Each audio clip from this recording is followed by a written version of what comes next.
Welcome back to my channel Kanchan ও সপ্তমী। আমি আজকে একটা নতুন ভিডিও আপনাদের সামনে নিয়ে এসেছি, যার নাম ছাদের উপরে টবের মধ্যে আমি শশা গাছ লাগিয়েছি। সে শশা গাছ আমি হনুর ভয়ে কিভাবে জাল দিয়ে ঘিরে রেখেছি দেখুন, মশারি জালটা দিয়ে ঘিরে রেখেছি। এবার এখানে আমি একটা গেট করেছি, গেট দিয়ে ঢুকবো।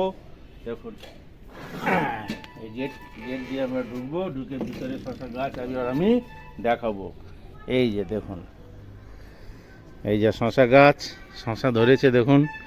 আমি আর ভিতরে যাব, ভিতরে যাওয়ার পর এই টব একটা, ওই একটা টব, দুটো টবে শশা গাছ লাগিয়েছি। এটা দেখালাম ঝুলছে,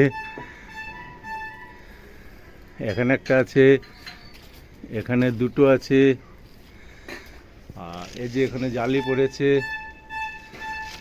আর তারপর এই সাইডেও আছে, ওই যে ঝুলছে। তো এই শশা গাছ আপনারাও আমার মতন টবের মধ্যে, এখানে একটা লেবু গাছ ছিল, লেবু গাছে একটা এখানে মাচা, পুরনো মাচা ছিল, সেই মাচা দিয়ে করে দিয়ে এইভাবে নেট দিয়ে ঘিরে দিয়েছি যাতে হনুমান ভিতরে না ঢুকে। আশা করি ঢুকবে না।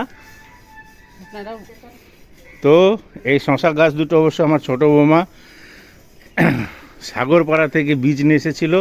ছোটো বৌমারই কীর্তি বেশি, আমি সহযোগ করেছি, করে শশা গাছটা লাগিয়েছি। আপনারাও ছাদের মধ্যে এরকম টবের মধ্যে শশা গাছ লাগান আর নিজে শশা খান। দেখেন শশা ঝুলছে। এইভাবে আবার গেটটা লাগিয়ে দিলাম, কোনো জায়গা ফাঁক নেই, অন্য কোনো জায়গায় ঢোকার রাস্তা নেই। দেখুন অন্য কোনো ঢুকতে পারবেন, বা ছিঁড়ে যদি ঢুকে সে আলাদা কথা। ওকে, বাই বাই। তাহলে আমার চ্যানেলটা সাবস্ক্রাইব করবেন, লাইক করবেন। আমি ছাদের উপরে আরও সব ফুল গাছ লাগিয়েছি, আমার দুটো আম গাছ আছে, এর আগেও ভিডিও দেখিয়েছি ছাদ। এই যে ওকে, থ্যাংক ইউ, ধন্যবাদ, বাই বাই।